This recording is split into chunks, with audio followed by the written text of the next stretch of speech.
More than 100 people are now known to have died after part of an illegal gold mine in the Central African Republic collapsed.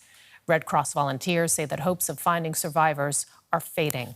Local officials said several underground tunnels in which the miners were working collapsed, causing a landslide. They expect many more bodies to be unearthed during recovery operations. The mine is one of many in the region that are unregulated, where prospectors dig with little or no high-tech equipment and few safety precautions. And for more, let's bring in DW's Azizat Olaoluwa, who has been following developments in Lagos. So we have reports saying that rescuers are continuing to recover bodies. Where do the rescue efforts stand right now? I understand that the rescue effort is still ongoing. An official of Red Cross in the country said that they rescued about recovered 10 bodies, more than 10 bodies earlier in the day, and it seems like every hour more bodies are being found, piling on the number of those that are dead. And there are worries that the many people that are still underground may not be rescued alive anymore. And we also understand, according to some eyewitnesses, that it seems that authorities lack the expertise and they don't even have the machinery to carry out any more rescue effort because they don't understand how to go about it. They complain that the machinery they are using is too heavy for such sensitive rescue operation. So there are worries that very few people could be found alive, if any. And I mean, we're looking at really dramatic footages here, we have to say. This was a low-tech and artisanal gold mine. Do we know how this collapse happened? Well, we don't know yet. We understand that investigation is ongoing. Authorities have set up a judicial inquiry into what happened. They want to find out, first of all, who was running that operation and at what scale, because hundreds of people were there present. But someone inside that knows how artisanal mining is done in the country said that perhaps it's due to several mining tunnels that these artisanal miners already dug underground. So perhaps they collapsed all together at the same time, causing that landslide that, submerged many people and buried them alive. How common are incidents like these in the Central African Republic? Because, I mean, there's said to be several thousand people who work in small-scale extraction mines like these.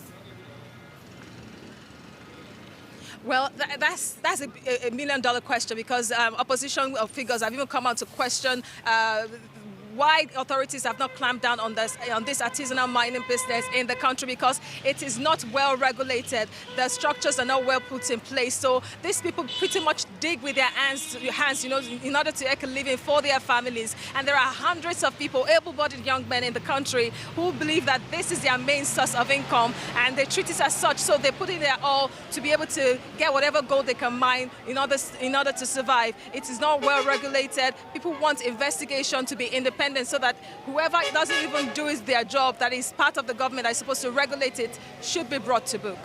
Can you tell us a little bit more on that point? I mean, about the safety precautions. Are there any, and why is it so difficult to regulate this type of mining? Well, from what we understand, the authorities are overwhelmed when it comes to regulation, like I said, because that particular region bordering Cameroon is known to be rich in natural resources, especially gold. And so people go there in droves daily in order for them to be able to dig. And the authorities there don't really have the wherewithal, and the support from the authorities to be able to clamp down on the operation. So the people are too many. If you saw the video that went viral yesterday, there's just so many that you can't even regulate them.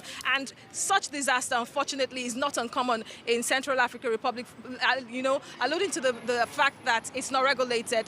Earlier in the year, up to this point, 3 different incidents already occurred, one in February, another in March, and then in June as well, killing dozens of people. So it's not something they are not familiar with. And like I said earlier, authorities are asking, opposition figures and independent experts are asking why authorities have not done anything about this thing. Knowing that this year alone, multiple incidents occurred that claimed lives.